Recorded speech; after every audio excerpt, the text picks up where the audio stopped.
He was glitter, glam, and rebellion wrapped in electric riffs. Marc Bolan wasn't just the frontman of T-Rex, he was the spirit of a generation that danced to its own beat. With his feather boas, platform boots, and that iconic corkscrew hair, Bolan transformed from a mod scene poet into the king of glam rock. But behind the dazzling lights and screaming fans was a man running from shadows, fame, addiction, and ultimately, fate itself. Marc Bolan's rise to fame was nothing short of meteoric. In the early 1970s, he took the music world by storm. With hits like Get It On Bang a Gong, Jeepster, and Children of the Revolution, he created an entirely new musical identity that merged rock and roll with fantasy, flamboyance, and mystique. Young fans saw him as magical, a glitter-drenched alien who belonged more to the stars than to Earth. But Marc's magic had a cost. And it was only a matter of time before the dream turned tragic. At the height of his fame, Bolan was living fast. Too fast. The money was flowing,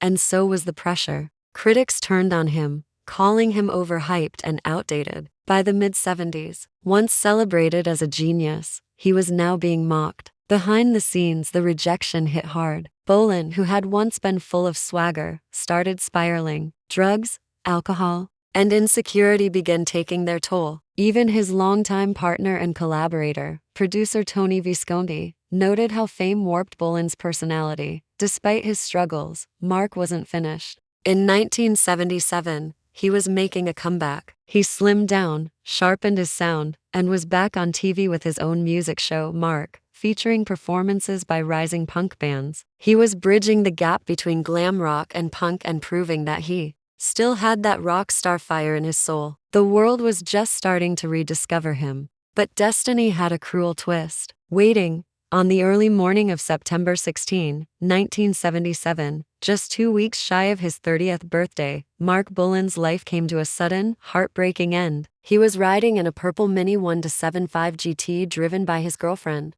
Gloria Jones, the same Gloria who sang backing vocals and had a son with him. They were heading home from a night out when the car hit a tree in southwest London. Bolan, who famously feared driving and never learned how, was in the passenger seat. He died instantly. The crash was devastating. Fans around the world were stunned. How could someone so full of life, so otherworldly, be gone just like that? To this day, many still visit the crash site, now marked by a shrine known as Bolan's Tree, where flowers and tributes continue to appear. What makes Marc Bolan's story so tragic isn't just his untimely death, it's that he was on the verge of a second act. He had survived the ridicule, fought through the darkness, and was reclaiming his place in the spotlight. But the comeback never got its full chance. He left behind a son, a shattered fan base, and a musical legacy that still echoes through the generations. Bolan's influence can't be overstated. Without him, glam rock might never have exploded. No Bowie,